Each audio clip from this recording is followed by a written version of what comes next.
Our literacy has been heavily under attack since the 1950s. I went to a slum called Etwatwa. That's Zulu for machine gun fire. 15 minutes later, they're like, okay, we like you. We make sure nobody kills you. Then we started going, okay, so what is it that's going to help you? Now, what do you think they answered? Literacy and education. Not one of them asked for food. Nobody wanted a handout. Once you've seen people break out doctors into a knife fight over a warm cup of tea because that was the last warm thing. If you have no literacy, you cannot develop civilization. Okay, guys, today I have William Tucker, okay? He has lived in some of the darkest places on earth, lived in the slum of slums where children do not even get fed hardly, and sometimes dogs get fed before the children, okay? He's living there to solve literacy, to solve education. He's a co-founder of Charity United, a charity dedicated to helping the future of children, okay? He has community literacy programs all over the United States and Europe. Just in Central Florida alone, last year, his charities have delivered over 10,000 hours of classroom literacy education, primarily to children. Thank you for everything you're doing to help people learn how to read. My daughters are now on his program. It's a beautiful program. And welcome to the show, William. Well, thank you very much, and thank you for having me. Thank you for the great introduction, right? You know, I'm just trying to help kids, really, and that's all I'm about. Amazing. Yeah.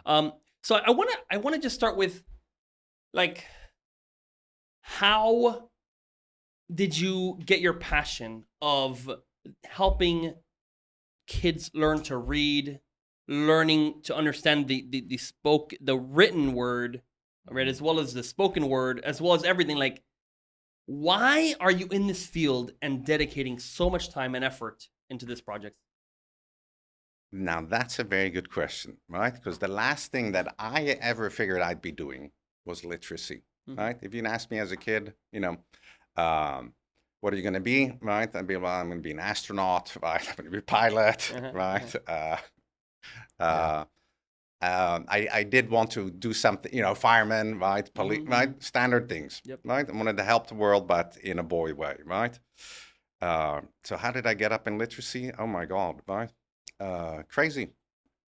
It didn't start that way, right? And as you mentioned, I'm the co-founder of Charity United. My wife founded it, right? And probably about 10 years ago, she was traveling in Eastern Europe and ran across all these war refugees, these children fleeing war, right? Syrians, but they were coming from a warm climate into a snow zone. So there's all these kids walking with shorts, t-shirts, no shoes, sandals, and into the snow.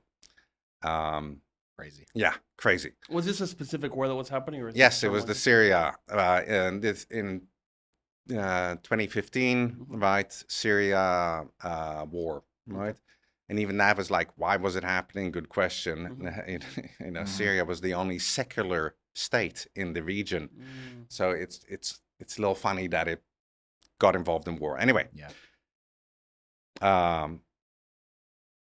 when kids are suffering, right? Kids aren't political, right? Kids aren't religious, right? They aren't ideological, right? And they may be religious, but they aren't ideological, right? Leave them out of it, right?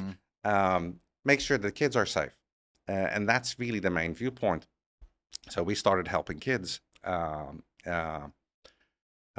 we did that for about 2 years, helped 100,000 of them. But we realized very, you know, after. Can you clarify, like, what does that mean, helping kids? Well, we were doing emergency relief at the point, right? So if a kid is coming into a snow zone, right, in shorts and t-shirts, they're going to die, right? Yeah. You've got 3 or 4 days, right, in that climate, unless you can package them up and warm them up. So my wife actually gave me a call. I was in the US. She was, you know, just ran across like an endless stream of kids and said, we got to do something. I said, okay. Right, that's how we started. And she set up a table, went to the market, bought all of their clothes, mittens, socks, shoes, And overnight, she just set up a booth and started, warming up kids. If you go to charityunited.us, you can actually see pictures of this, right? And, the stream of kids didn't stop, Yeah. right? So you can't abandon them, right? It's, as adults, we are responsible for the future Yeah. 100%. generation, right? And again, leave the kids out of it, right? I'm not pro-immigration necessarily. I'm not pro a lot of things, right? But I am pro-kids. Like, leave the kids out of it, right? Yeah. You've got to give them a safe place Mm-hmm. while the adults sort things out. Yeah. Yeah, that's just the way it is. Anyway, so seeing that going on, one war ends and a new one starts, right?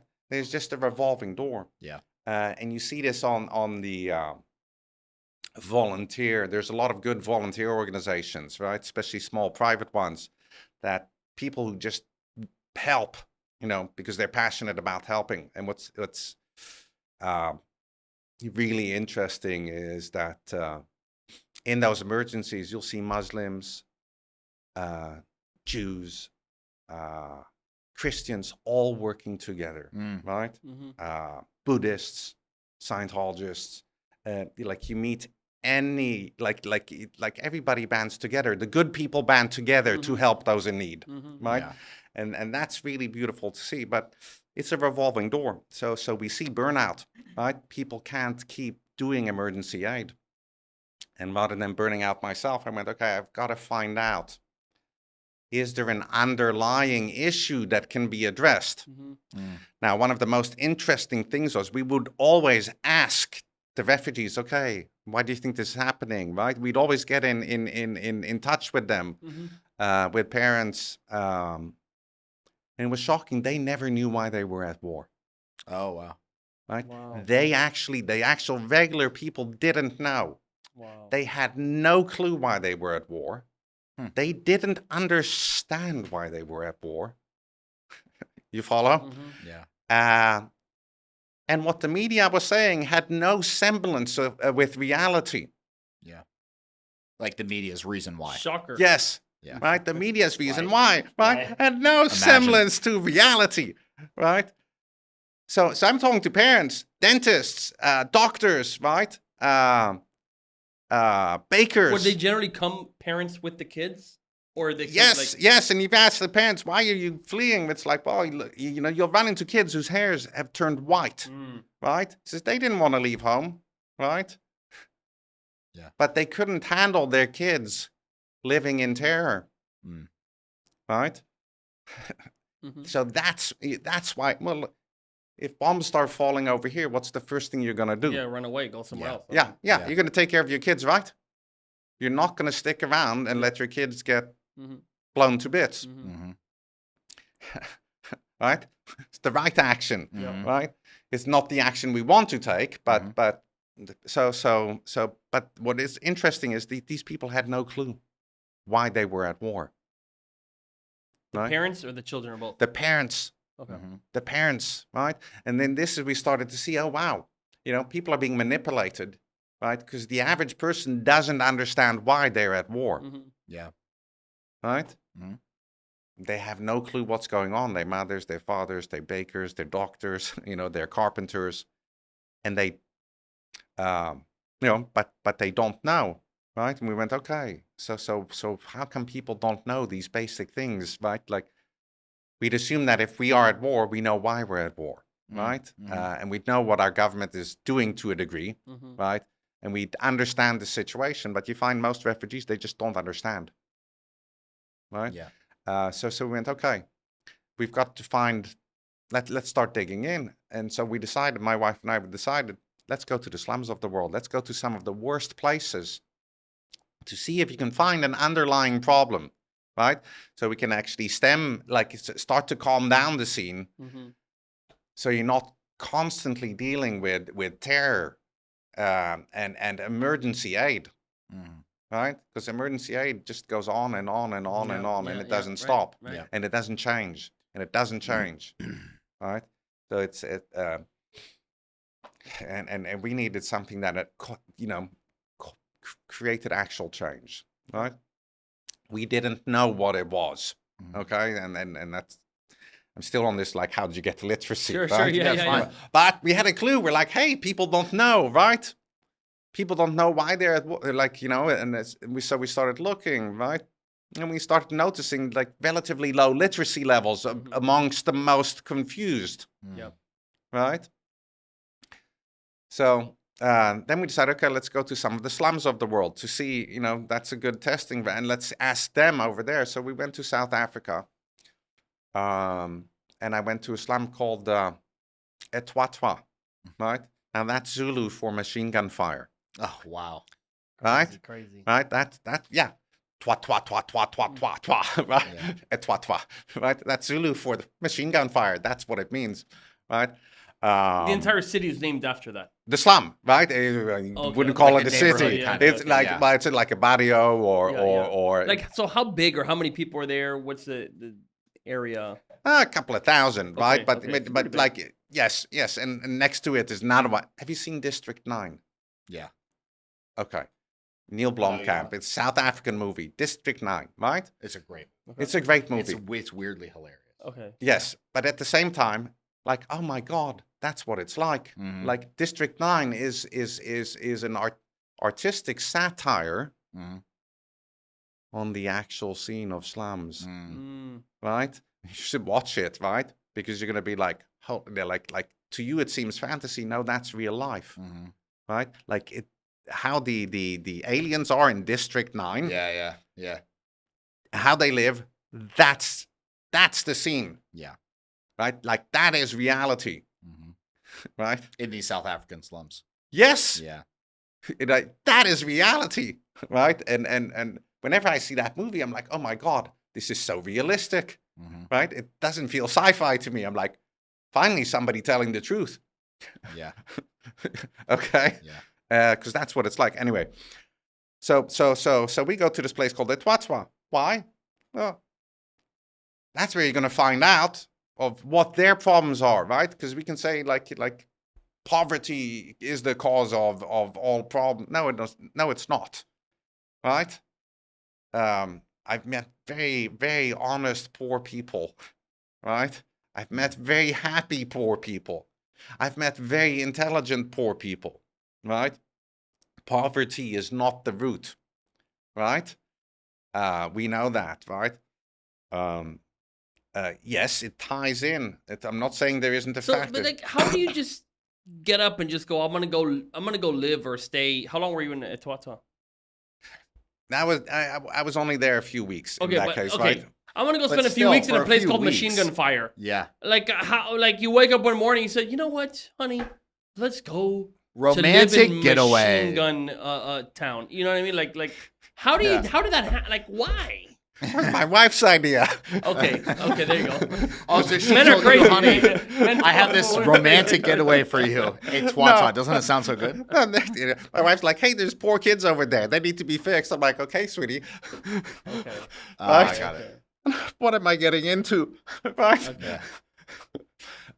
Serious, right? Yeah. My wife's fearless, right? She's a cutie, right? And nobody would think that of her, right? But if you want to change society, right? You have to be willing to go to the worst places, right? Because if you can handle the worst place, if you can fix it in the worst places, then you know you can fix it all the way up. Yeah. Right? There's no art in fixing something if you have all the money in the world, if you have all the amenities, and everything is available, right? You're going to learn nothing, right? Go to somewhere where you have nothing. Now you have to start figuring out solutions, right? And now you can see the real problems. Because it's like United Nations likes to like issue statement, oh, it's the poverty, and the parents force their kids to work, right? That's why they can't go to school and learn, right? This is that's what the UN says. That's UN propaganda, right? Wow. That's UN propaganda, right? No, the real deal is you go there and you find out, look, okay, so I went to Etwatwa and then I asked them, okay, guys, what's going to help you? Okay, this is after we get in touch. I actually bought a carload of oranges, right? And I started handing out oranges together with my wife to every kid as our first entrance point, right? Mm-hmm. That's how you're going to stay alive, Mm-hmm. right? And by handing oranges to all the kids and then the moms, right? They got in touch and we started talking. About 15 minutes later, they're like, okay, we like you. We make sure nobody kills you, right? Yeah. Relief. So, relief. That is very nice, right?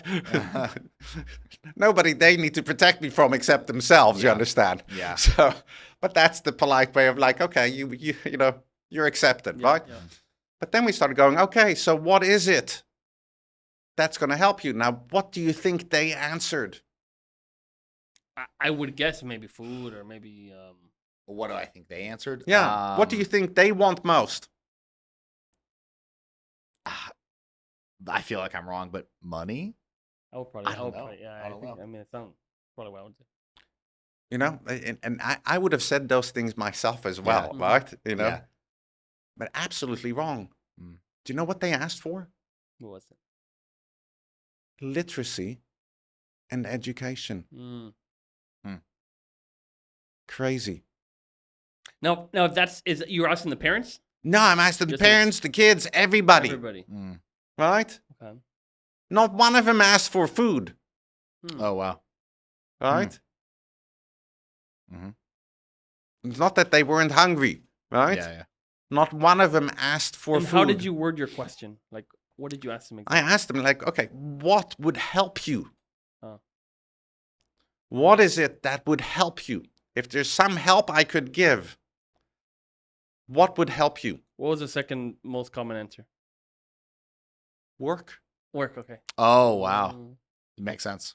Nobody wanted a handout. Mm. Mm-hmm. They wanted literacy, and education, and work. Okay. And when I asked them literacy-wise, or education-wise, what do you want to learn? Mm-hmm. They said English. Oh. Learning English. Yes. I That makes believe sense. in that. Yeah. That is listen, in South America everywhere, they all want to learn English. Yes. That's the thing, like, hey, if I know English, I can make it. Yes, Oh, because wow. you can. But another thing, there's a famous Alex Hormozy. You may not know Alex. You know Alex Hormozy? Okay. Big business guy. Social media guy. Yeah. Number one business bookseller of all time, basically. One day. Anyway, fine. There's an interesting video. There's a guy calling, and he's like, how do I increase my sales? And he said, you need to speak. This is like maybe some Indian call center guy. Like Yeah. he's making a call center guy. And it's like, Yeah. how do I make more sales? He says, you need to sound American. Yeah. Like, because if someone calls you from somewhere that's not the U.S., you could probably tell, but you could tell from the voice. Yes. And if you make yourself, if you could speak exactly Yeah. like an American, you would think you're getting called from the U.S. Like me. Like an American. Anyway, fine. I just think it was interesting, but like that's very real to me because Yeah. I've seen like my cousins, whoever this, like I want to learn English. I want to learn English. Everyone wants to learn English. And if you Absolutely. could sound English, that's even better. Okay, Yes. sorry, keep. Yeah, exactly, right? Because they know that with English, they can go to university or they can get educated Oh. and they can get a job, Mm-hmm. right? Mm-hmm. So that's what they asked for. Didn't ask for clothes, didn't ask for, they didn't have running water, right? Yeah.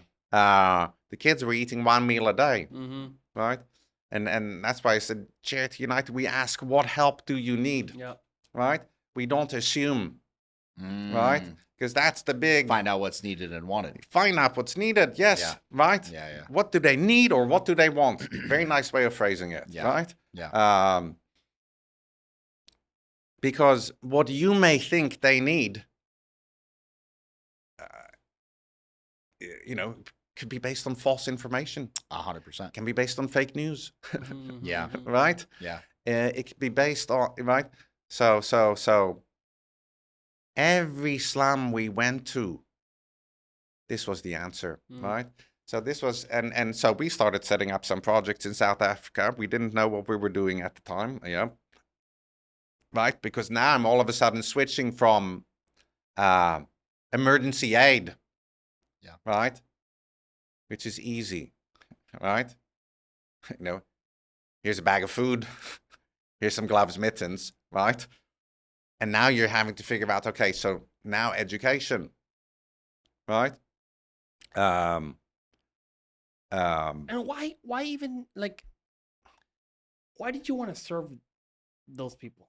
Like what like people also need, as you're doing now, like you're not here serving the community here, like helping them with education or whatnot, but like why go over there and find out what they want? Like I just don't know. Like I'm trying to understand what kind of person says I'm just gonna go and find the hardest, most difficult challenge, and I'm gonna go serve the people who probably can't give you anything, right? Because it's not a money play. Because they No. literally, I mean, they can give you their entire everything. There's not. You're not They gonna make get $1 paid a there. day. Yeah, They make $1 a day. $1 a day, right? Yeah. You're not gonna charge like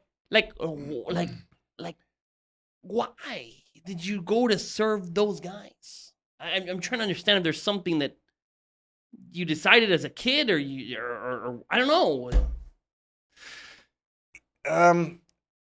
Well, first of all, I wanted to find out like a solution, right? Like I wanted, like, how do you solve this inner city, like this war, this constant strife, right? Oh, you're living in it. You're living in that, right? Yes. The war thing. Yeah, You're yes, seeing it every yeah, day. I'm seeing it every day on the refugee trail, right? And it's like I've volunteer friends that are burning out, right? We were supporting a school, right? That a small nursery, right? That was hit by a missile, right? Yeah. Right. So right. That's the end of your education budget there, right? Yeah. You understand, Mhm. right? So when you see what it does, when you see the actual misery, right? Are you familiar with the Good Samaritan? Yeah, of course. Right. What does that mean to you? I mean, it would be the guy who helps the people who he sees who are falling down and need help getting back up. That'd be that would be my elementary concept. And that's not bad, right? Yeah, And yeah. I will say it's one of the most confused concepts there is. Yeah. From a biblical perspective, Yeah, right? And yeah, you're just going to talk Bible for a second, right? Yeah. But just to explain a concept, Mhm. right? Because you're right. Most people think the Good Samaritan is somebody who's willing to help a stranger, right? I'm like, yeah, okay. No, actually, the Good Samaritan helps his enemy. Very good. Already. He told me this already. Okay. Yeah. Very good. Yeah. Right? Yeah. Now, this is one of the most misunderstood concepts. Mm-hmm. Right? Are you willing to help your enemy? Yeah. Right? Right? If people could just strive to be, Could you give the story though? I want to go into the biblical part a little bit because you told me about it earlier, and I thought it was I thought it was quite so like he got the concept. Good on you, Brad. So look, if you read the Bible, you get the Good Samaritan story, right? What's the other nationality that they're warring with at the time? I don't remember.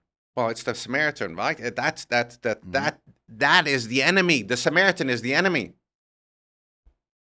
Yeah, and what nationality It's Samaritan. is the guy who's being helped? He's something else, isn't he? It's the Hebrew. The Jew. Okay, it's the person from the Bible. Right? Yeah. So he, his religious figure comes by. His own people come by and leave him by the side of the road after he's been robbed. So he's been robbed and bleeding. His own people don't help him. Yeah. Right? Yeah. His own people don't help him. But somebody from the enemy,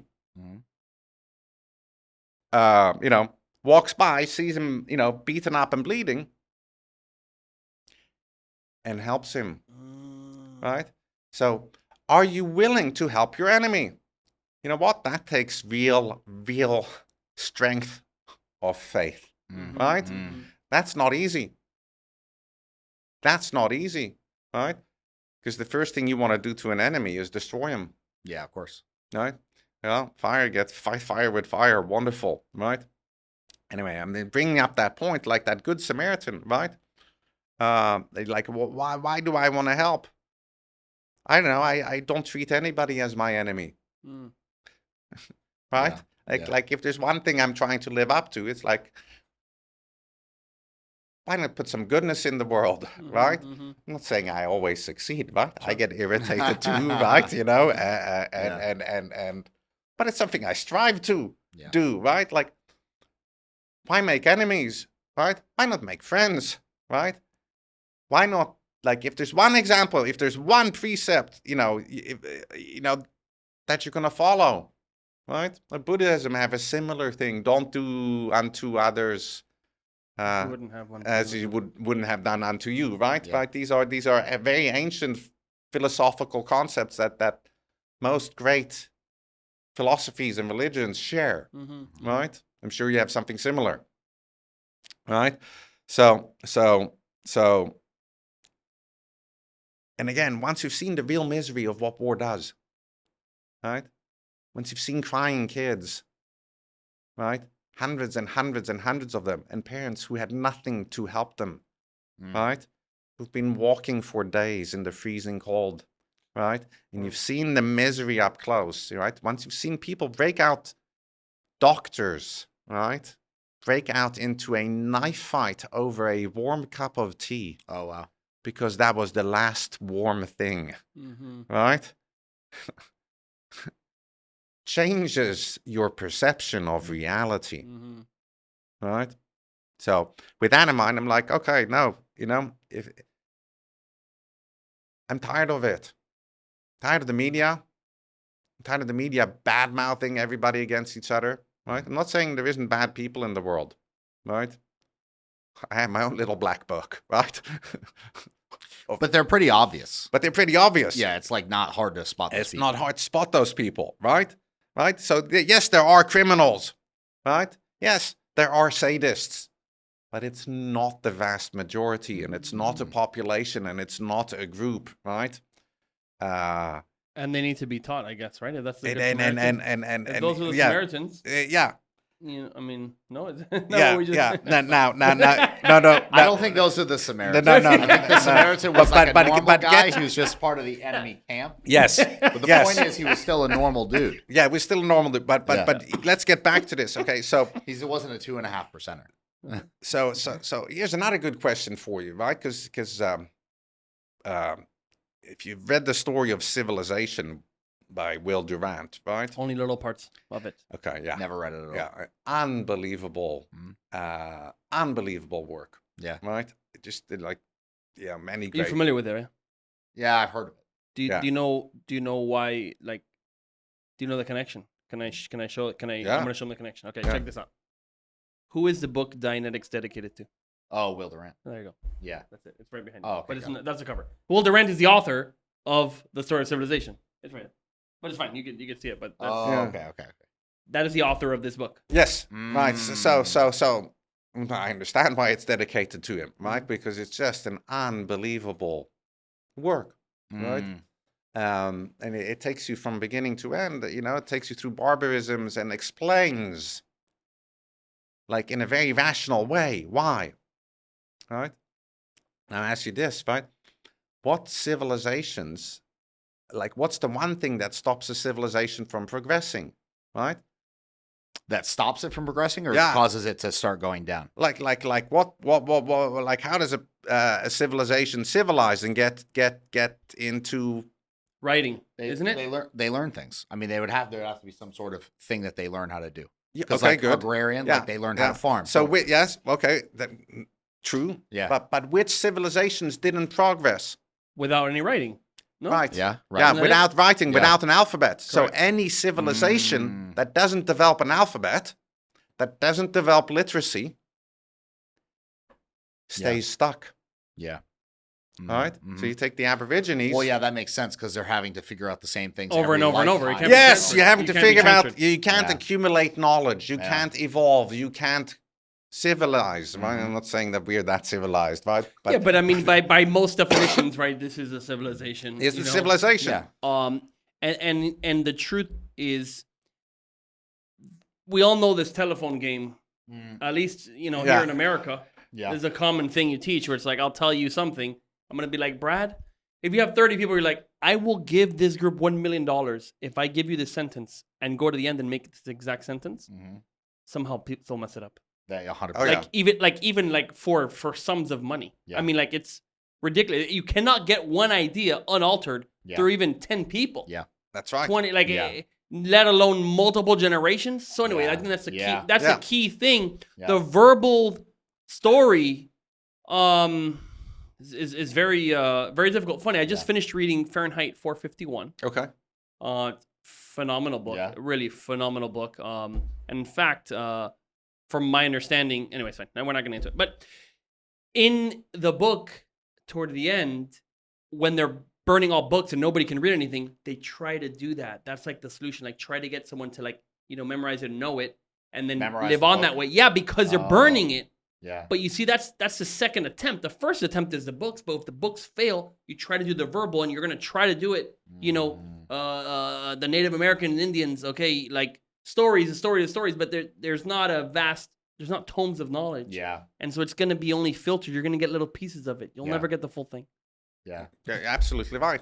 And it's mainly history that gets preserved that way. Right. The stories. Yeah. Mhm, But mhm. you don't make advancement. Right? So and not all languages have alphabets, you understand. Oh, I Right? didn't know that. Right? Oh yeah, most languages don't. Mm. Right? The vast majority of Well, like languages don't Chinese, have- right? Chinese is not No, alphabet.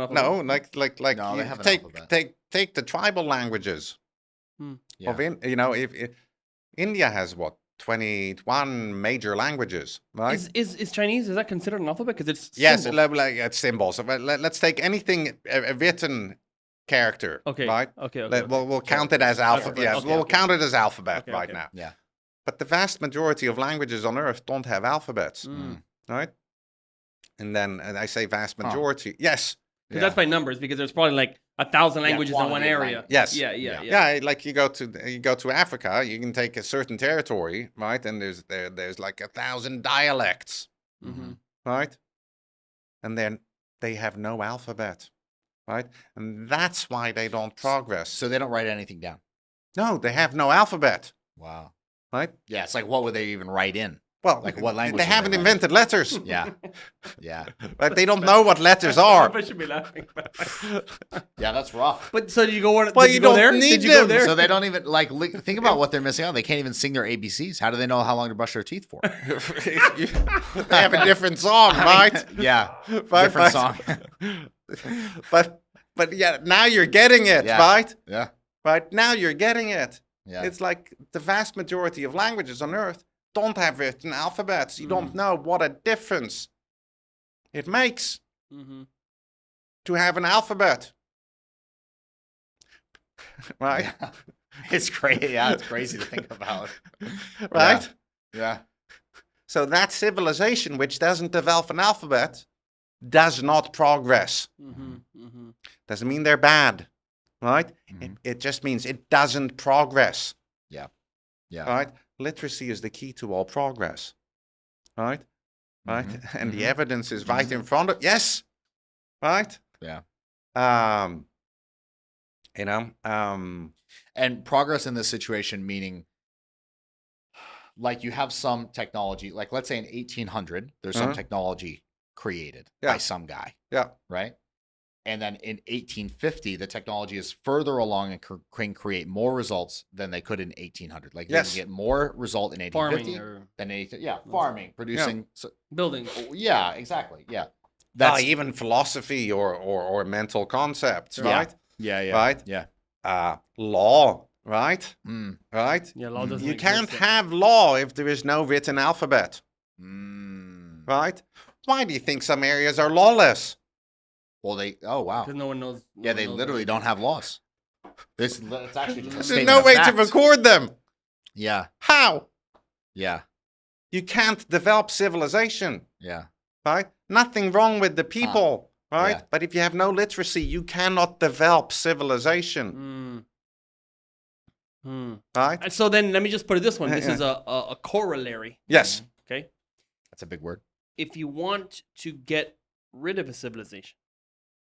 you would take out their literacy. Absolutely. Correct? You destroy their literacy. I mean, that is the 100%. opposite datum. Yeah, and that's what's been happening in the United States, right? We can get to that separately, right? But we need to get to that. Our literacy has been heavily under attack since the 1950s, right? Mm-hmm. Right? What people could read easily in the 1950s, right? People cry about today, right? You have no idea. It's true. Right? Yeah. No, I have an idea. You have it. Okay, good. Yeah. Right. But how bad it is and it's been destroyed. Right. Our universities have been infiltrated. Right. And there's been a battle going on underneath everything. Anyway, we're digressing. Let me finish. Right. Well, we'll get back to that. Well, if we're not going to go into that, we need to come back to that. Yeah. We'll get back to that. Yeah. But anyway, so literacy is your great equalizer, right? Mm-hmm. Right? Like you want to give somebody human rights, give them literacy. Give them literacy. Give them literacy, Mm-hmm. right? Now you're putting people in a state where they can evolve, where they can make it, right? And I'm a strong believer in human rights, right? But a right is a freedom to obtain. It's not an entitlement, right? It's a freedom to obtain. And that I like to make very clear. I don't owe anybody anything, right? But I'm a big believer in human rights, meaning I want them to have the freedom to obtain, right? I want to remove the barriers, but I'm not going to teach anybody who doesn't want to know. Right? It's like help those who help themselves, right? And then my help is limitless, right? But somebody must want to. And you find that most people, once you give them a way out, they are really willing, right? Yeah. All the kids I've worked with in the slums, and I've worked with hundreds and hundreds, right? Super easy to work with. Right? They wanted. We had a little girl, 5-year-olds, that would walk 6 miles every day to come to class. And we were, I've taught underneath freeways, right? Just put down a blanket, right? and say, okay, there's class over here, right? After finding out that that's what they want, I'll give you 2 hours a day. And every day I'd come for 2 hours and go from one spot to the next spot and do 2 hours while I was figuring out literacy. And what were you teaching them? English. Yeah. And literacy, right? This is what they wanted. Yeah. Right? I mean, maybe this is a silly question, but how do you teach English to somebody who has, like, how would you do it? Okay, so now it gets very interesting, right? In the beginning, I didn't know.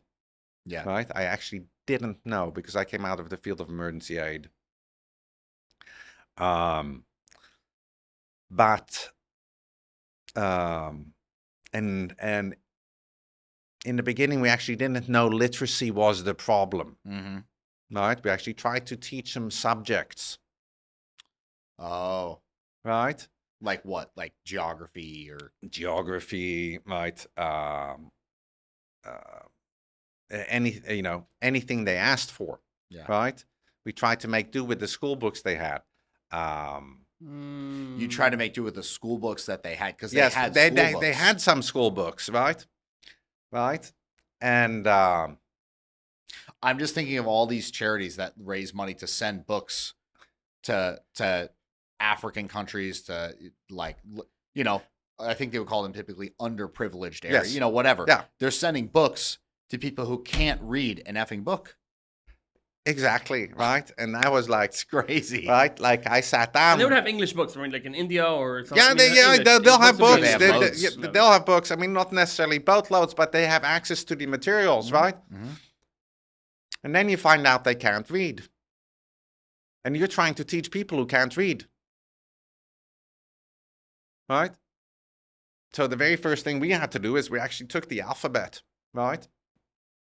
and we made big, letter size, and we hung the alphabet on a string, right? Mm-hmm.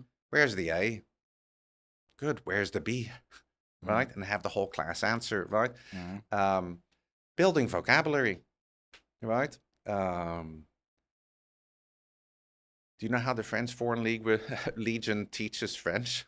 No. So the French Foreign Legion is a very rough method. This is the table. What is it, right? La table, right? And they just repeat the word. They tell it, and then they ask, what is it, right? And they force people to speak.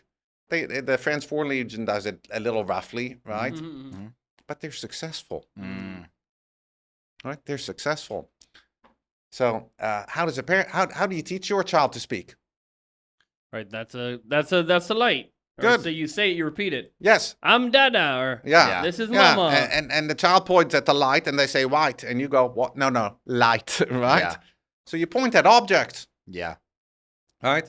The French Foreign Legion adds it like this is where is, right? You can watch the documentaries, right? They've been doing it since the 1800s, right? They drill it. So we just thought, start pointing at objects is the easiest thing. Where's the tree? Yeah. Right? Tree, and the whole class will point at the tree, right? And say tree. That's how you build vocabulary, right? And actually, in a room like this, I could teach probably 300 or 400 words, right? In about 8 or 10 hours, right? Because it's super fast, because it's repetitive, right? It is so simple, right? You just have to have patience. And we actually give the kids homeworks to go, okay, point at objects. What's the word, right? So that you have like a visual connected with the word, right? Yeah, like a real thing. A real thing, Yeah. right? We're not going for rote memorization. We're going for comprehension. Anything you understand, you don't have to remember. That's right.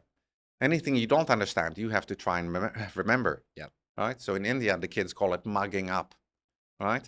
Everybody is mugging up for exams. So what they mean is cramming or like somehow trying to rotely memorize. Keep it in your mug? Is that from like a little mug? Or is that mugging? Do you know the origin? Mugging.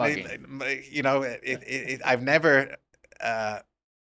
Stick it in the mug, put it in your head. It probably comes from British English, right? Where mug can be the head, right? Oh, yeah. Okay. Don't show me your ugly mug. Got it. Don't show your ugly mug around here, right? Throw it in, pick it, okay, right? it up, So mugging up, like cramming it in your head, right? That's I'm assuming, right? Sure, I'm not vouching for this. But all the kids are mugging up, right? They're rotely trying to memorize without comprehension, right? To try and pass an exam, right? And you get a lot of kids that fail, right? And as a result, you get suicide, right? So we go with an entirely different philosophy, right? Comprehension. Everything must be comprehension based, right? Every great work. So you're teaching these guys. They're learning English. They're learning nouns because you can't point so much to a verb. That's you're gonna learn. No, but you can do mimicry, right? Okay, so slap. Slap, right? Slap. No, no, you do wave, right? Wave, jump, right? Okay. And then you combine it with physical exercise, right? Oh, the kids love it. It becomes a game, right? Facepalm. Okay. Yeah. So there is so much basic vocabulary that you can teach in a few hours. And again, I went to India where I actually lived in a slum for 1.5 years, right? So I got to India after South Africa, right? Because I needed to, let me find another slum. I need to know that it's the same in different parts of the world. Is it just that one slum, or so meaning what they wanted, or that it would work, or what it wanted and what's going to work? Okay. Right. So this is a progressive journey. I didn't have I found out that in Africa I start and now we're teaching, right? We've switched to teaching because they want English, right? Yeah. And then I found out they can't read, right? They've got books, right, but they can't read, right? Yeah. Like we're progressing. Yeah. Visa for South Africa ran out, so I'm going to India now, right? Yeah. Right? Went to India, walked into the slums, exact same questions, and now I'm like, okay, what do you guys want? Literacy in English. Okay, be here tomorrow 1 o'clock. I show up the next day at 1 o'clock for the first English class. Got 100 kids waiting for me. Oh wow. Wow. Right? None of them speak a word of English. You And just say I don't speak a word of Hindi at the time. So you right? just say put the word out. English class here tomorrow. 1 o'clock. Come at 1 o'clock. And boom, this is just a crowd waiting. Wow. That is an indicator that it is wanted. Yes, right? Yeah. Like Yeah. I didn't have to search for Like it. that's the button. That's the button. Yeah. Right? From a marketing perspective, right? Yeah. Yeah, that's the Button button. meaning like the thing that you would press the button to get a response. Yes, absolutely. Right? So that's what I said, English class, 1 o'clock, 100 kids. I don't speak a word of Hindi at the time. I speak a little bit now, but right? They don't speak a word of English. I'm like, wow, what am I going to do? Oh, here we go. Right? Free. Think, floor. Yeah. Well, our kids are loving it. To them, it's a game. So we make a game out of it. Yeah. Within half an hour, they have a 20-word vocabulary. Right? So we start this going. Now I recruit 20 teenagers from the slum. I said, hey, okay, I'm going to give you guys 3 hours of private tutoring a day. And in exchange, you're going to hold a class in your slum for me. Right? And I'm going to provide the materials. Right? And that was the start. And it was the slums. Nobody cares about the slums. Right? Nobody cares what you do in the slums. No, just people don't care. There's no money. Right? And in a way, the kids are very sane, right? Because they're always having to do stuff. There's no screens, right? Right? Wow. Yes, there's no screens, right? The solution to too much screen time: move to the slums. Move to the slums, right? Solved, right? So they're always doing stuff. They're outside, and they're working. They're contributing, right? Yeah. They're taking care of each other. But then I found, okay, what materials do you have, right? And we start looking at the materials from school, and it's just terrible. I can't understand them. They're written in English? And they're written in English. Oh my Now, so you have to understand this. If you as a parent, right, look through your children's education materials, and you don't get it, something's wrong, obviously. It's a situation. There is something wrong, right? Or your kid is a genius. Or your kid is a genius. Or yes. Like, but if you don't get it, how's the kid supposed to understand? Right? So we set a viewpoint in place, right? There are no stupid kids, right?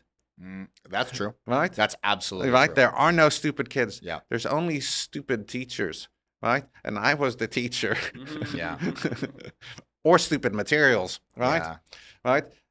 To put it in simple terms. Yeah. You know what you're making me remember is there was a time when I was probably like 13 years old, and I was really good. I got really good grades in school. So, smart kid, blah blah blah. And I had a friend who was labeled by his parents, my parent, like everybody around him, as a dumb kid. So, but he's a really good friend of mine. And so one day, I forget, I think his parents may have asked me like, "Hey, could you help him with this math homework? Like, could you help him out?" And I was like, "Absolutely." I knew what math he was doing. I'd done it like 3 years before. I think it was like basic algebra or something like that. And I loved algebra. And so I sit down with him and I'm like, we're working out this equation. I'm like, okay, do you understand what you're trying to do here? And he's like, he did actually understand it. I'm like, okay, so there was like a something plus something. And we're like working on algebra. I'm like, okay, so what's I don't know, 6 plus 5? He's like, I don't know. And I was like, you don't know. And I realized he was trying to learn algebra, but he didn't even know how to add. Yeah. So he didn't know basic arithmetic. Right. Yeah.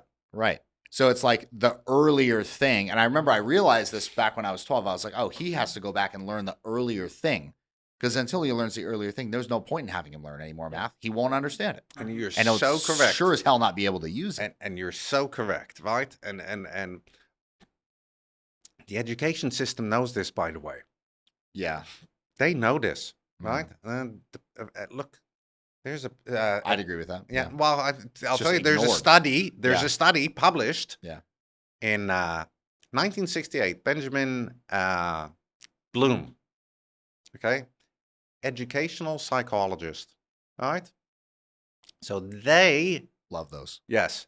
Right, but Just kidding. well, a psychologist, right? You know, some of them are pretty smart, right? Yeah. Right? Like seriously, because they point out that 95% of students can master a subject, Mm-hmm. right? Yeah. Right? That Can master. can, Yeah. right? Yeah. But only if you let them study at their own speed. Yeah. Right? Or maybe at their own 100%. level. would be And at their even own more level. important. Yeah. And at their own level, right? They talk about micro steps, right? It's learning for mastery is what it's called, right? And it's published by the Department of Education, right? So we know that if you do people on time-based, like they all have to move class, we already know that that's damaging to their mental health, and that 90% is going to fail, right? It's just, the current education system is a system designed for failure. We know it. It's in the studies published by the Department of Education. Yeah, and it's also incredibly obvious if you've been to school. Yes. Like like I went to public school here in America, here in Florida. Yeah, and it's like what you're saying is completely obviously true to not only the kids there but the teachers as well. Yes. Yeah. Yeah. But it's such a big system. There's kind of like a the teachers' hands are bound. Nothing can be done about it. Well, they think their hands are bound. Yeah, right? they think they're. Yeah. Well, I'm not a teacher, right? Yeah. Right? Fair. So fair, I went fair. to the slums. No, but you can do what you want, Yeah. right? Nobody cares about the kids there, Yeah. right? Yeah. They don't. Yeah. Nobody will do a welfare check. You don't call yourself a teacher, you call yourself a literator? I call myself I call myself an educator, right? If I were you, I would call myself a literator. A literator. Just confuse people. Just Liberating people. Oh, liberator. Literator. A literator. Liberating with literacy. Okay. Good invented word. We're going to invent a word, right? Yeah. Where was I? No. So if you understand that 95% of people will master any subject, right? I believe it. This is also called the 2 sigma problem, right? This is also another study in education. Well, they know that if you private tutor somebody, you can get anybody to an A grade, no matter who, right? Yeah. But yes, I mean, private. that's why I'm so happy with this homeschooling thing going on right Yes, Mm. yes. Yeah. So One. private now. tutoring. Like the kids, but you know my Why is it called the 2 sigma problem? Because it's 2 standard deviations better? That's right. Okay. Right? Yeah. Yeah, you got it. Yeah. Yeah. It's two standard deviation better, Like right? you have a bell curve. Yeah. The One standard deviation sigma is- is 1 standard deviation outside of the bell curve. One.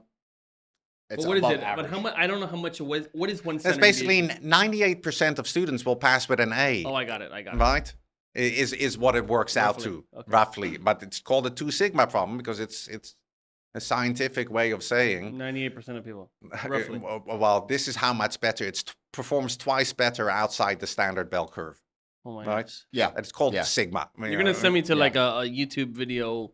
I'll study explain it. now. I'll show you after. Jeez. Yeah, but that's the name of the study, right? Yeah, and yeah, what yeah. and what does it cover? So the study says 98% of people can get an A if they have private tutor. Okay. Yes. Yeah. got Yes, it. we Yeah. know it. For centuries, we've known that private tutoring is the way to go.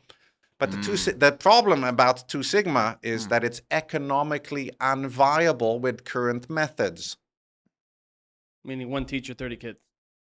Is that They what you mean, haven't or what? figured out how to get the same standard Yeah.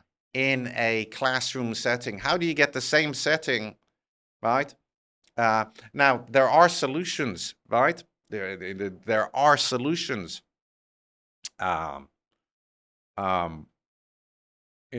And one of the solutions we use is peer-to-peer coaching, right? Letting the but it's already known if you let the student study at his own speed. Yeah. This is why homeschooling, right? Yep. He's gonna have it. He's gonna master the subject. And if he has a tutor on top of that, somebody to ask questions, right? people talk about aptitude, right? Well, what is aptitude in the field of learning, right? Quick learning. Yeah, it's not can you or can you not. It's just the time needed to learn a subject. Right. So when they measure you for aptitude, they say, oh, you have zero aptitude for being a pilot. All they're trying to say is, well, Take you a while. it will take you a take a while. minute. Yeah. Right? Doesn't mean you can't be a great pilot. Yeah. It means the expected time and that you're going to take Didn't deter Tom Cruise. Yeah. Right? He was Right? dyslexic when he studied to be a pilot. Yeah. So he had to put in a lot more effort, right? Yeah. That might not be true. That's my understanding. Yeah. No, exactly. So that's aptitude only measures how long to success, not Can you do it? can you do it, right? And this is another one of the big lies, right? Oh, you don't have the aptitude for it. That doesn't mean you can't do it, Yeah. Mm-hmm. right? Oh, Wow, that's a great point. yeah, doesn't mean you can't do it. The other thing that actually you just made me realize is I've never heard learning compared to sports, but it actually should be. Like, you hear business compared to sports, and what Yes. I mean by that is somebody will say, "Hey, if you're the 1,000th best basketball player, you won't be in the NBA. But if you're the 1,000th best business owner, you would own like UPS." Right. Yeah, that's true. Yeah. Yeah. If you're like, and you can The also 1,000th do, best learner. if you're the 1,000th best look, I can't say that today. Best learner, you'd be like freaking Albert Einstein or something. Absolutely. You know what I mean? And also in terms of sports, you have a there's an expiration date basically because the body can only take extreme exertion for Yes. up to a certain age. Yeah. You can learn forever. Absolutely. You can learn forever. There's Absolutely. no date limit. Right, like the human potential. And it is legitimately never too late to start. That's right. That's Yeah. true. Right. And the human potential is boundless. Yeah. Right. You have an unlimited capacity to learn and understand. Right. Yeah. That's true. Everybody has an unlimited capacity to learn and understand. Yeah. Are they all doing it at the same speed? No. No. Right. Do you think a psychologist or a psychiatrist would agree with that statement that a human has unlimited like capacity to learn? It depends which one you ask, right? Yeah. But absolutely, like Good yeah, answer. they're like the That's a good Yeah. answer. right, Yeah. Good Yeah. answer. right, like um, in psychology is an entirely different subject than psychiatry. That's true. Right? I agree. Right. Yeah. So psychiatry is mainly into labeling. Fair You enough. know? Yeah. And like Yeah. severe insanity and keeping them at bay. I mean, it started with, so if we go back, the founder of that kind of movement, or one of the heads of it for the American one, was a guy named Benjamin Rush. Mm. And that guy actually was hired to deal with people, and he just stuck them in rooms, and they put them in water, and they stretched them, and they literally tortured them to keep these crazies off of other people's plates. That was the origin. Yeah. That's like the origin of American psychiatry. Anyway. Yeah. Well, and so but when it comes to aptitude, right? Because aptitude testing is used by the army, right? It's used, by organizations. You have leadership tests, like you have all sorts of tests, right? IQ test, right? Mm-hmm. That's psychology, right? It's how we determine, how Problem solving. It's supposed problem to be solving. It's It's supposed to be problem solving. That's the idea. Yeah, IQ testing is, and again, it's so relative, right? It doesn't actually mean anything, right? Because an IQ test is heavily related to the literacy level of an individual. 100%. That's true. Right? 100%. If you understand how an IQ test are designed anyways, is they take questions which the average population knows, then they test like how people score in the average population, right? Based on that knowledge, and now you have an arbitrary IQ test, right? But you take that test and perform it in a different area of the world where they don't have the same history or right? Yeah. People are going to perform very poorly, Yeah. right? They may be surviving much better than you, Yeah, it's true. right? Yeah. No, there's Right. very wealthy people that are Yeah. 100 or So anyway, whatever. so anybody has an unlimited capacity to learn, right? It's just how long are they going to take? So with all this stuff, like you're learning a lot of stuff, and I know because I've been over to the Clearwater Community Center Yeah. on your program there, which is incredible. Yeah. How or when did you develop your program? Because you have your program. Yeah. And that teaches people like Well, I realized, I realized that I got to get people to literacy, right? Because I was seeing all these books that nobody understand. They couldn't read. And I'm like, okay, I got to get them to literacy, right? Because then education should be setting a child or an individual up for the goals they want to achieve. True. Right? Yeah. Right? That's why I love homeschooling, right? Mm-hmm. Sorry, I'm a big fan of homeschooling, right? Because parents are the ones that are the most interested in the success of their child, right? Most of the time. Yes, and I'm maybe a nice guy, and I teach, right, or educate. Sorry, when my family members are along, I give more attention to I give special attention to my niece. Yep. Right? I'm biased, right? That's fine. She's family, right? Yeah. Right? And you can take advantage of that. Yeah, yes. With homeschooling. Yes. It's literally leveraging that. You're leveraging the love of a parent for this, and right. It's a pretty good idea. Yes, right? So and it doesn't mean that there aren't good teachers, right? I'm a very good teacher, and I'm like, everybody be like, oh, William, you're so awesome, you're so helpful, right? Yeah, okay, I'm never going to give, still never going to be the same as if it's my own kid or right? The parents are the most incredible teachers there are, right? They really are, right? So if you give them the tools, then they will make their children successful, right? And that's the job of a parent, right?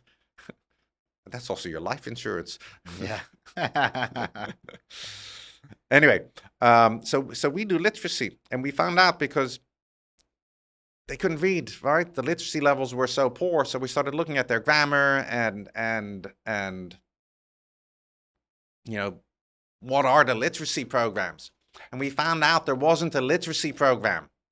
Right? Now, go ask people, what is a literacy program? I mean, there wasn't one. No, there wasn't one. Not a good one. No, not a good one. None. Right? Because, and there's different educational philosophies, and I have my own opinions, right? I've seen, I back when I was growing up on TV, you'd get this, Hooked on Phonics. Have you seen that? Yes. Is that for reading? Is that to learn to reading or no? That's not? I'm not a fan of phonics. Yeah. Because phonics doesn't rely on comprehension. Phonics is, making you read out loud, making you pronounce perfectly, and it doesn't require any comprehension. All right? And, you don't have to understand what you're reading in order to read it out You loud. just say it. So you're teaching the kid to be a good parent, right? And kids that He's a good parrot. Parrot. Yeah. Polly wants a cracker. Polly want a cracker, yeah, right? Because you're teaching them to make sounds. Yeah. Right? You're not teaching. Education is to instill knowledge and wisdom. And I have to say one thing, which is really like this. This is just a story from me in school. This was 7th grade, possibly, and it was amazingly bad. But it was quite amazing because the teacher this is a reading class, right, or like an English class, and what the teacher would do is he would have different people read out loud, and that was it, right? And I promise you, after about a month, he discovered nobody could read out loud except one kid. His name was Alberto. And at one time I tried, and I did okay, but he's like, let's go back to Alberto. And some other guys really, they couldn't read, but not even make the sounds. Yeah. But he was checking, can you say the words? And at that, this was in school, and I kid you not, I probably was 2nd place or 3rd place. Yeah. Half of the class, they could not even say anything. Wow. These are kids that definitely should be reading by now. So and the one guy could read it, and I remember one day he had trouble, and I'm like, I never understood. But later on, when I learned a little bit more about words and stuff like that, I'm like, okay, well, something happened there, and he wasn't getting the story. But if you understand it, you probably could read it. But it's not the same as the opposite. If you can read it, doesn't mean you understand it. That's right. Sorry. It's just an interesting. Right. Yeah, and comprehension-based education, right? Like every great philosopher, right? You want to Sir Francis Bacon, right? His first article, right? And he was a brave man at the time, right? Because he basically wrote an article, and it's written in Latin, right? But hey, stop using all these big pretentious words, right? You've got to understand, right? Right? Yeah. right? And we shouldn't, study things based on faith. We should study based on observation, right? And we should strive to understand, what we're reading and not take it on authority, right? Sir Francis Bacon was the first anti-fascist, right? But a true anti-fascist, right? Right? It's like against authority as a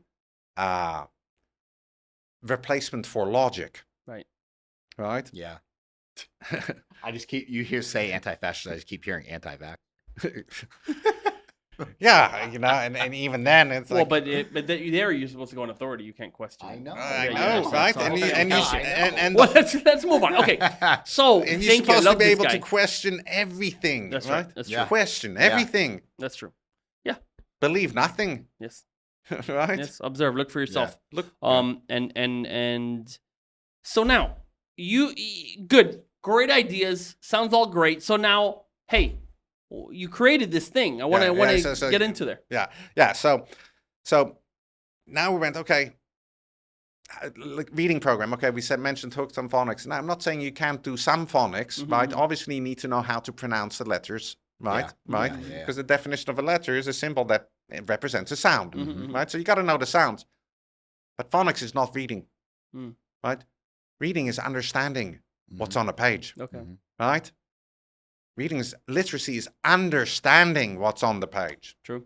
Right? If you can't understand what you're reading, right? I can take a Russian text, and drill the Cyrillic sounds, right? And I can probably pronounce it perfectly after I drill that for 10 hours, right? Would have no I idea. have no idea what I'm reading. And everybody will be like, oh, your Russian is so wonderful, right?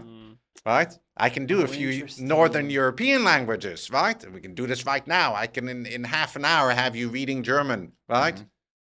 You'd have no idea what you were saying. Oh, I see. Especially since I know the alphabet already. Yeah, you already know the alphabet. There's only a few. Learn the umlauts. Yeah, you've got to learn a little extra, right? Okay, so that would be phonics. Learn to read it. Like, just that's the idea. That's the idea. Make the sounds, the right? sounds. But if literally. Making so we could be the learning. same as reading. You could probably read Spanish. I actually could read Portuguese. For sure, I could. So read Portuguese Spanish. and Spanish, like a lot of similar. Like the sounds, I could read it, but I don't understand it. I understand about 5%. Yes, and with a little bit of coaching, right? I could probably read a Spanish text wonderfully for you, and you'd be like, "Oh, William is such a fluent Spanish speaker." I'd have no idea what I'm saying, right? But I'd get a star, right, and a certificate. So literacy in the terms of reading something, understanding what it is, that does not exist. That doesn't exist, right? And I'm telling you, like, I mean, I don't know about. If you could name one, Brad, I'd love to hear it, but I don't. Right? I mean, I don't know. Maybe. Like you'd be surprised. I went to universities in India because I was in and out of. I'd also go to. I'd actually started getting invited to universities because I was doing projects in the slums, right? Because I was the white guy living in the slums. Right, actually, Delhi police started helping me. Right, I became quite famous. While there, and so I was asked to do an introductory speech at a symposium. Right, and I simply mentioned like, hey, you should understand what you're reading. Right, when you're reading is understanding what's on the page. Right, you're understanding the words. You're understanding what you've read. It's not a big blank. Right. I got a standing ovation. And I'm like, what? Yeah. And people came up to me, right? Professors. That was such a novel view, right? Wow. Reading is understanding what's on the page. Wow. Right? Yeah. This is in India, right? Yeah, this was I want to India. mention, if that's novel, I want to mention this statistic that I might have shared. No, I've shared definitely before. I don't know about on this podcast, but I'll share it with you. The total production of a country is normally on a figure is called the gross domestic product, right? Yeah. That's how much it produces, right? And so that's called GDP. Yeah. Okay. GDP per capita would be the amount of production that the average of all the people in the country make. Yeah. So United States GDP is roughly something like 90,000 a year. Yeah. Per capita. Per capita. Yeah. 9,000. Every person produces about that much. Yeah. Guess what it is in India? For the whole country. For the whole country? Per person. Per person. What? 1,000? It's about like 2,800. 2,800. Okay, yeah. That makes sense, right? Yeah.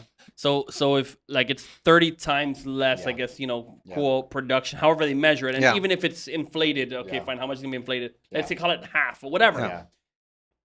That means there's 30 times more, like call it 15 times more production per person here in the United States than in India.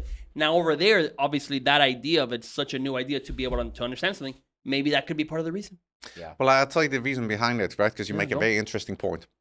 So India used to have 20% of the world's GDP. Wow. Oh, wow. Right? So let's defend India for a second, Yeah, right? please. Let's do Because, that. I think right now the U.S. is about 25%. By the way. yeah. So, but at one point in history, right? Yeah. This is why the British got so interested in it, right? Oh. India had 20% of the world GDP. Wow. That's crazy. Yes. And there's something you touched upon earlier that's going to make sense to you, right? So India became part of the British Empire.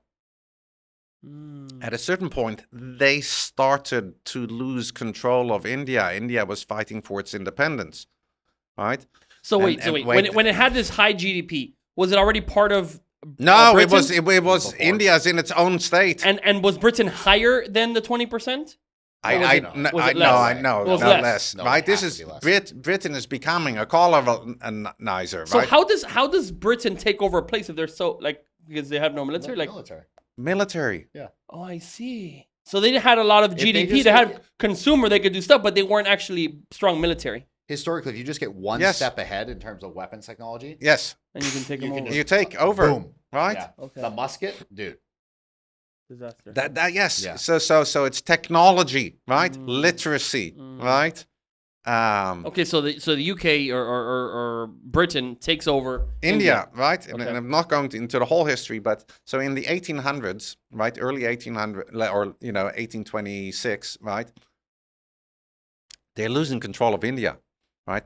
They kept it for another century, right? They only lost it, they like in the 40s, late 40s is when India gained its independence. 1940s. Yeah. Wow. Yeah. Really? Yes. I'll have Right? to check that But one. in 1826, they're having a disaster Uh-huh. because India is fighting, like its population is claiming its independence. So they do a study and they realize that it's India's education system, right, that has brought it into power.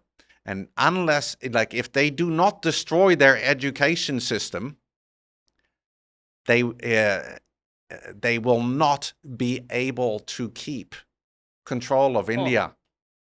This is an official published paper. Can we, if you send the link to that, please send me that link. or Like something so then I can try to- 1826. We'll have to. I'll research it online, right? Okay. But it's a known study, Yeah. right? And you correctly stated earlier, right? Yeah, the way to destroy a civilization is to destroy their education system, to destroy their literacy. So they destroyed India's Education. Do you know what they did? Do you know what were the actions? Yeah, well, they used to do Gurukul, right? Guru, What? cool. Guru, teacher, cool, place of teaching, right? Anybody in India was allowed to teach. Anybody with knowledge or wisdom could simply put a mat on I am the... your guru. Well, guru is just teacher. I know. That's what I'm right? saying, but Yeah. Yeah. Everybody's like guru. Well, it's like calling somebody teacher. Okay, Yeah. right? Yeah. Come on, Okay, right? yeah. Right? It's the Hindi word or Sanskrit word for teacher. Yeah. Cool, place, guru, cool, place of teaching. Yeah. Right? So they had a wonderful system because it was all based on comprehension. It was based on questioning. Right? Right? So, and anybody could teach. Right? And teachers were very well respected. They were like a respected caste. Yeah. Right?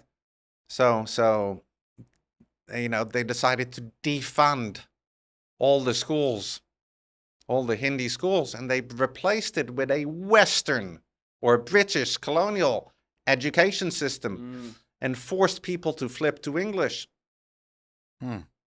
Right? And now, English is one of the official languages of India.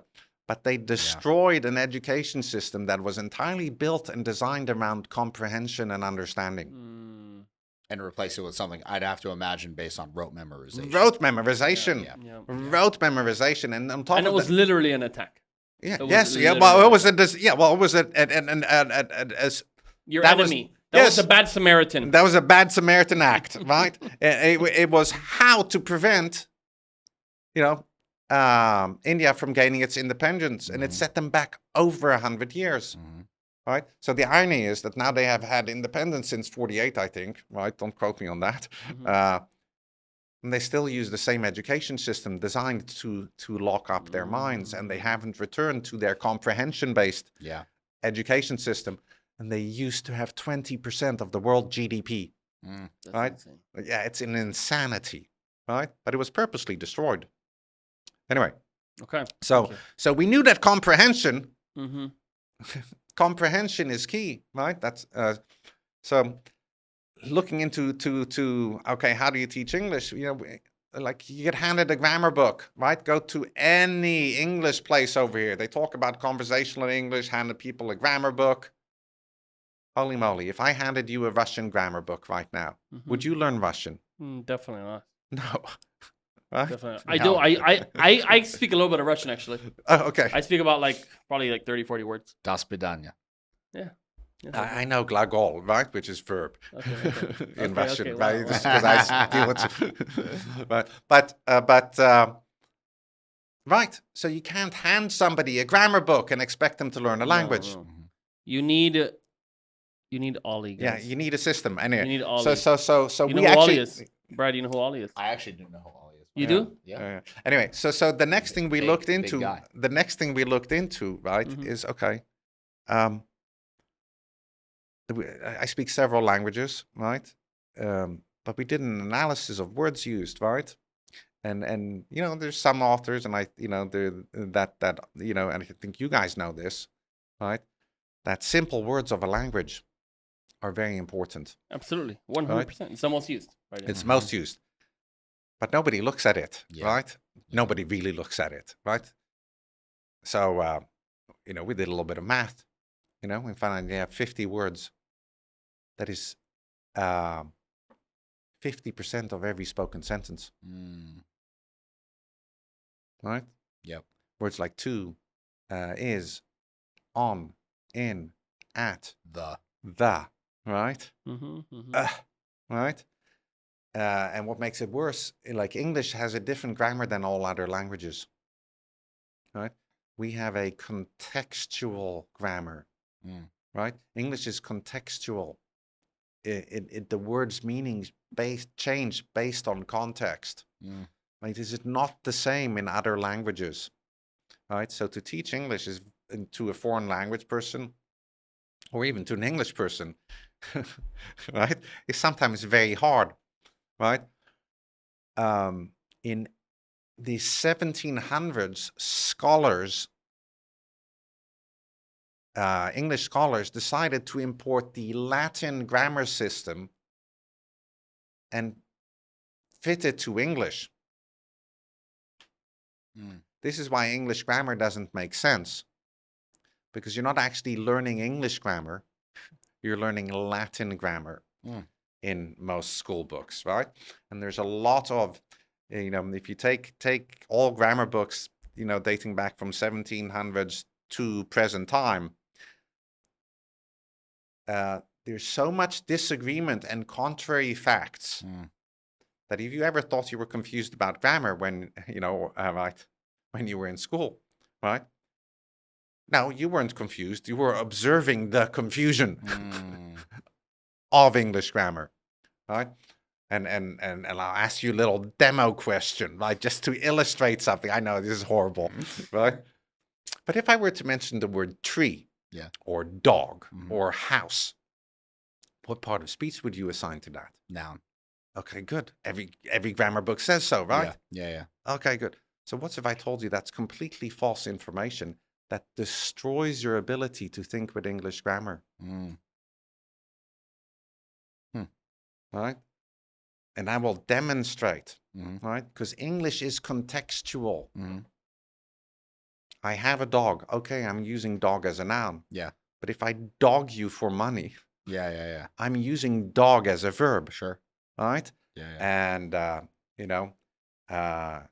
if I don't bring flowers every now and then to my wife, I will be in the dog house. Right? Now I'm using dog as an adjective. Right? I have a house. Okay, I'm using house as a noun. I house my friend. I'm using it as a verb. A house party or a house cat, we're using it as an adjective. Right? And I'm staying with the you can put any English words through about 10 parts of speech. Yeah. The reason that is for if you only know English, it's a little funny because that's how it always is. Yes. I always, because when he told me this, I'm like, well, of course, house and then house verb. There's various ways. Yeah. But I just did it in my head right now. In Spanish, there is not a word that is interchangeable. That's that right. I'm thinking of it right now, and like, I can't. Well, I can. They don't change. Yes, English grammar is very particular. I'm thinking about it that I can't like. Hand me that thing. It's a hand. It's a verb, but it's in my hand. Yeah. But that is to give. There's no that there's nothing. I don't know. The words you don't. I have to keep thinking. I did like 20 words. Like they can't. They're always a noun. Yeah. Is this grammar though? Is this just colloquial use? No, this is grammar. Yeah. Right. Oh, this is grammar. This is the whole point. You've been given. You can turn any noun into a verb. Well, no. English only has words. Yeah. Right? In English, you have words. You have base words. And you have to decide how you're going to use them. Dude, in Spanish, it's not like... And, right?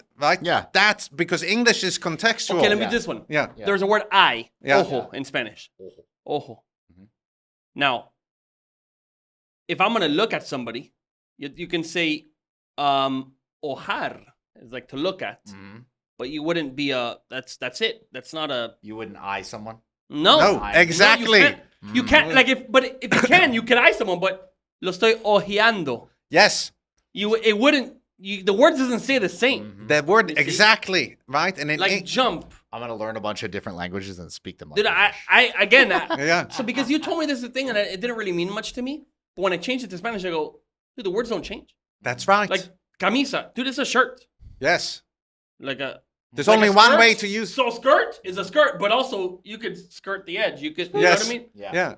In Spanish, it's camisa. That's it. Yeah. Yeah, and anillo is a ring. Like I can't ring ring it into the. No, you can't ring the doorbell. You can't ring that around the bottle. Like you can't ring around. Bro, ring is anillo. Yes. That's it. Yeah. Right. That's crazy. It is crazy, isn't it? Right? Yeah. That's crazy. This is because English grammar is totally unique and we don't know it. Nobody teaches you this. Right? Like, you've been told house is a noun. No, it's not. It's not. Yeah, if you look at the dictionary, there's four noun uses and 3 verb uses and 1 adjective use. Yes, you open a dictionary. That's why when you open a dictionary, you get all the different uses of it. You'd list all the part of speech. Yeah. So English grammar is how are you using the word, not what is the word, right? Because if you tell a 7-year-old that a house is a noun, a thing, in the next sentence where you're using it as a verb, right? They can't think with it, right?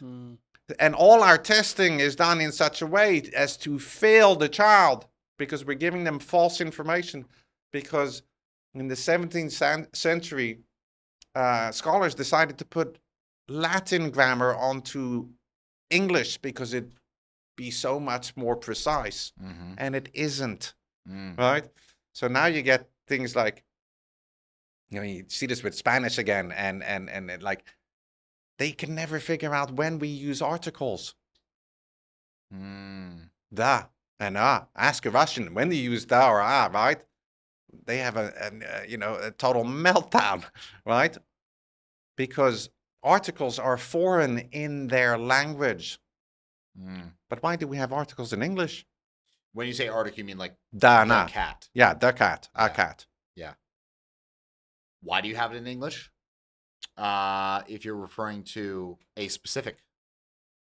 Yeah, so that's one of the meanings, right? So that doesn't answer why. Yeah. Why not just... why do you have it? Yeah. Because the English gods decreed it so. Right, and so I understand, right? And this is a craziness, and I figured this out in the slums, right? Right. Well, if you read the Oxford Dictionary, take the big Oxford Dictionary, I'll give you verbatim definition. Articles are the words da, a, and an. The is a definite article, a and an are indefinite articles, and they go with nouns. Yeah. Right? That's verbatim definition. Yeah. Do you feel any smarter?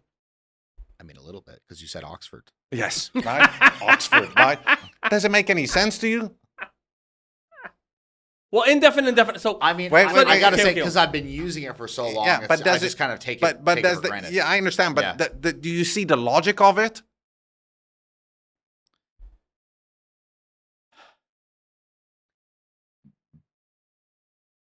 You don't have to, I don't right? really get. he's trying to get I you don't to say really no. get the question. He's Yeah, He's trying to get you to say no. yeah.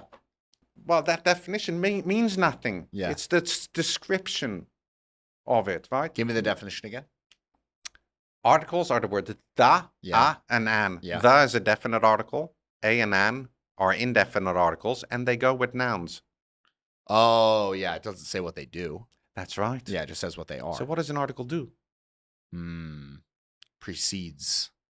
All right. So now, and here you have to understand. I'm leading into why English is a contextual language. Yeah. Mhm. Okay, if I said duck under the table, what does the word duck? How's the word duck used? Depends on what I hear under the table. If I say duck under the table, You can't. Well, because we're talking about it being contextual, I'm wondering if there's a duck under the table. no, Like a if bird. You could either go under the table, or there's actually a physical duck there. If you shout duck under the table, But it could be both. It could be No, both. wait. So Yeah. if you say duck under the table, Yeah. it cannot be a noun because it's the verb usage, right? Fine. But I think you can have it be a statement. if you say it could be a statement. duck under the table, Yeah. right? No, You can shout it, duck under the table. Yeah. Duck. So articles Yeah. are used to make nouns, Oh, okay. Yeah, that right? makes sense. You Yeah, use the article to make the noun. Duck. Oh, now I know that you're using duck as Or a noun. The duck under the table. Or the duck. It goes there. Yes. So now and the articles make nouns. Because if I want to show you I use it as a verb, I'll say to duck. I ran, to run. Right? I ran. Run is being used as a noun. To run, the word to indicates the word following to is an action. To is used as a verb. Or run is used as a verb. Yeah. A ring or the ring, right? Okay, the word ring is being used as a noun. To ring, oh. Yeah. Ding dong, Yeah. right? Yeah. Right? Yeah. So articles are used to make nouns. We use it to show that the word is being used as a noun. And you don't use it otherwise. All right? So that's the real meaning. Articles are used to make nouns, right? Because if I say... Well, I mean, there's the other part, like obviously which one of this, because there's a 3, and each one of those has a different purpose. Yeah. Right? Yeah. So there's That's a different definitions, thing. but grammar-wise, right? Yeah. I like to paint. I like the paint. Yeah. Yeah, you need to do it. Otherwise, if you say, I like paint. Or you could say, I like N paint. Just kidding. And I like and paint. yeah. Whatever, like right? the- Whatever. okay. So Verbs. but my whole point, is English is contextual, Yeah. right? Yeah, None yeah. of it is explained, Yeah. right? In other languages, like there is only one word for. Yeah, it blows my mind. Like I literally never dude, I cannot think of one. You have some few exceptions, and I can tell you after, right? Yeah. But Well, funny enough, there is one. Like just mentioned, like ojo actually doesn't mean I. There is a saying, which is like listen to me, which is ojo, like pay attention. yeah, But it's kind of a just say different the word word. ojo? Yeah. Ojo, blah blah blah. It's kind of like pay attention. yeah. But it's almost like aha, like it's kind of almost not exactly. I don't know, whatever. Yeah. Yeah. But there's Anyway, few exceptions. So, but like, whatever. so basically, seeing that nobody understood these principles, like these foundations, that and that everything was contradictory, right? In the books, we went, okay, let's start fresh, right? And I wrote an original grammar, and then actually my wife took over, right? And we do all of this together, just so you know. But she took every grammar book from the 17th century to present time and just started comparing, cross-indexing, right? And you go, okay, no wonder everybody's confused. Okay, let's start with the basics. English is a contextual language. Nobody teaches this, right? That's where my kids are. Grammar is probably the most hated subject in English, right? How can grammar be how can your own language, how you speak, be the most hated subject? That's illogical, Yeah. right? It must mean that it's being taught wrong, right? And if you hated grammar or disliked grammar or thought it was confusing, guess what? You were right. Yeah. Right? Yeah. Yeah. Proof of sanity. Yeah. It's being taught in a completely illogical way. Yeah. Right? And they're teaching it like Spanish, like Latin, because, right? And so anyway. Yeah. Right? And so we have functional grammar. How does English actually work? What are the logic of it? Right? So you use a word in a part of speech. Now you have the 50 small words or simple words that are 50% of any sentence. Wow. Right? The word to has 10 basic definitions. Right? Changes the entire meaning. These are the fundamentals of literacy. Right?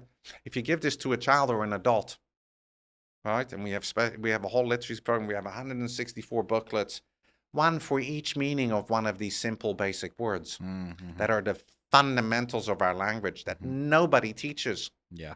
Right? Because our education system was destroyed, right? And then religion has been under attack in our country for a very long time. Right? They wanted to get rid of the family, religion, and pit religions against each other. Right? Utter stupidity. Right? And what faster way to get a religion than get people to stop being able to read? Yes. I mean, really. Yeah, because like how can you follow the Bible, the Quran, whatever holy book if you cannot read? That's right. I mean, really. Just heard, I don't like what that guy said, I'm not going to do that. Like, well, that's not actually the knowledge passing down. In religion is through the text. Yes. And these texts, most people these days cannot read them. That's right. Exactly. Right? It's why I also work with pastors and literacy programs, right? It's because, somebody who's illiterate, can never be connected to their own religion. Right? Yeah. Right? Because you always have to have it through somebody else. Yeah, you're on a via. Yes, you're on a via. It's religion on a via. And you have to take somebody else's word for it. Right? Well, that's not how I want my relationship with the Creator. Yeah. Direct. Yeah. As direct as possible. As direct as possible, exactly. Yeah. So, but anyway, and we found that it's these small words that when everybody's pushed past them without understanding, that's where you lose literacy, right? Totally. The fundamentals are completely gone. So we built a fundamental literacy program. We called it Ollie the Elephant Learning Made Easy. That's Ollie. Yeah, that's Ollie, right? Ollie the Elephant Learning Made Easy. And I originally made it for kids, right? Because I built it in Slums. And, I've heard it works for adults. I have a ton of adults on it right now, Yeah. right? It's crazy, but we have a gentleman. His name was Cosmo, right? 73 years old, right? Grew up in New York, so American born. Couldn't read. He could not read anything. You could actually barely understand what he said because his grammar and English were so messed up, right? Yeah. Probably one of the worst cases of illiteracy I had seen. Yeah. Right? Super awesome guy, just so you know, right? Like helpful, kind, but trying to understand what he was saying in the beginning, right? It was like, what language are you speaking? Well, English, right? Right. I just had a little realization here, and it may. It's so interesting, but if you don't understand any language well, sure, you can't speak to somebody, or maybe you can't get someone's message, but even thinking. That's right. Even collecting your thoughts. Yes. And describing and how do you, if you can't understand the words, how, even observations, because I mean, when I'm thinking, I have It's for me. It's through words. I Yes. can kind of think in Spanish. I kind of think in English. I normally do it in English. But like, if you have a problem with English, probably you're gonna have a problem with your own thoughts. Yeah. Like, how do you put the pieces together about what you observed here, what you observed with this person, what you observed in the business? Like, if you have a problem with English, you can have a problem with your own thinking. Oh, absolutely. Yeah. I never considered this. It's crazy, right? And what we see, right? We see exactly that, right? We see people's thinking improve, right? Yeah. But IQ is very much related to literacy, right? And literacy is understanding what you read, right? Yeah. Now, and get understanding what you read is like a deep concept, right? Because you can think you understand what you read. Doesn't mean that you do, Yeah, right? totally. Because you're always going to be like, people are smart, so they're going to make sense of whatever they read. Is that what's actually on the page? Is something entirely different, right? Different story. Anyway, They call that context clues. yeah, context clues, right? So these context clues, like that's what part of the destruction of education, right? Like, no, Webster. That's how I was taught to read. Yeah, I understand. I think most people. So Noah Webster, right? Yeah. Made the dictionary. Yeah. Right? In what? 1700, 1800, right? The first American language dictionary. It's what's used for studying the Bible, right? So that's why it was made. So that's why it was made. Yeah. Right? But also to standardize the language, right? So people could understand each other and be in agreement with each other, right? And so that people can think, right? You look at these golden age, the Renaissance, like the explosion of knowledge, right? Yeah.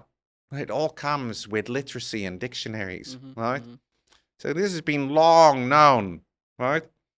Like, the church made the first grammar school in AD 600, right? I'm not saying the church was always right about everything, right? We've had Inquisition and I disapprove of that, right? But still, right? It was one of, religion, was one of the main driving forces behind literacy, right? And allowed a thinking age, right? So, okay, but so literacy and thinking, like, we see it. Anyway, this Cosmo, he just gobbledygook out his mouth, right? Very rude of me to say so, but the nicest guy, he could figure out anything with his hands, right? Just an amazing individual, right? He'd fix anything, right? Don't ask him to read the instruction manual, right? But he'd fix, right? So that the intelligence is actually extreme, right? But he can't understand what he's saying and he can't read. Okay, he's through the program now. No, he's one of our top instructors, right? And I've actually sat him down with somebody who worked in the space industry, right? And he's coaching that person into literacy, actual literacy. Right? And getting their fundamentals in. And the guy is reading now, and he's writing a children's book, right? 73 years old. That's amazing. And he's a volunteer, right? Yeah. So he's helping others, right? We have a 67-year-old gentleman in right now. Yep. Right? So I'm gonna do a little plug. Yeah. Okay, which is a shout out. So in the school that you're free tutoring to learn English. This is Real Learning English, and it's basically in the Clearwater Community Center. And it's I want to say it's free, although it's not. It could be free. It's kind of, this is how it works. If you can't pay, you don't pay. But if you can pay, it's like $50 for like months. I mean, it's almost free. Like, even if it's not free, like, give the guy some money. But anyway, you can go there, and it's Monday through Friday from 7. Monday through Thursday. Monday through Thursday. What times? From 6:30 till 9. 6:30 till 9 at the Clearwater Community Center. Yeah. You could learn English, improve your English. Yeah. Learn grammar. 1411 North 4th Harrison. There you go. That's that is the address. Yeah. And he's there. I went there with my kids, and he was there. He's teaching. It's a great place, literally just to learn English. You want to learn English? Go there, and you will learn English. Yeah, and we also I hope you can pay something. Pay for at least the materials, please. But otherwise, it's for anybody, whether you know English or no English or whatever. Yeah. So it's a big deal. And then if you want to get the materials and do it in your house, they can do that, right? They can do that, yeah. I'll make sure to put the link below to Yeah. get that program. Yeah. And that where was that found, by the way? Like, what's the the where do they find the books and the program and to get it? Like, if they're not here, They're not here. Okay, it'd be ollietheelephant.com. okay, good. So go to ollietheelephant.com. Yeah. And again, the link will be there. But Yeah. I'm just saying it is a great thing, and I truly believe if you can deeply understand the small words, your life will improve. Yeah. Yeah. That's just the fundamentals of literacy, and we're trying to set people up for whatever they want to study. Yeah. Right? But we know that anybody can learn. Right? Because we also run it in Sarasota. Yep. In All Saints Mission. Mm-hmm. Together with Pastor Jan Underwood. Mm-hmm. We have lessons on Wednesdays in Sarasota Memorial Hospital, Mm-hmm. where there's a community classroom available. And All Saints Missions, get the address later. They run it 4 mornings a week. Right? So, yeah, there you go. Brilliant. Yeah. Wonderful. Thank you for all the work you're doing to educate and keep our future educated, Yes. our children to know things, Mm-hmm. and to not be able to be pushed ideas that are against basic fundamental truths. Yeah, and we're just trying to unite the community. Yes. Really, Yeah. right? It's like if we can learn to work together as a community, right? I'm not saying you have to agree with each other, but at least understand each other, Yeah. right? And if you can understand each other, You probably will agree with each other. Probably gonna. you're going to find out that you don't have so many Agreements. have so many disagreements in the first place, right? So anyway, and that's what we're here for, the community, right? It's all about the community. We work with the community. If you want to set up your own volunteer program in your community, contact us. We'll help you. We'll help set you up, right? I ran something called the Community Literacy Coalition, Mm-hmm. and it's because we call it a coalition because if we all work together as a community, Mm-hmm. we can tackle the problems. Yeah. Right? If we set aside our differences and just go, hey, right, let's actually work together. Yeah. Right? Then we'll get somewhere. Beautiful. Right? Agreed. All right. Thank you for coming, Yes, Mr. sir. William. And remember, everybody, don't do nothing. All right. Peace.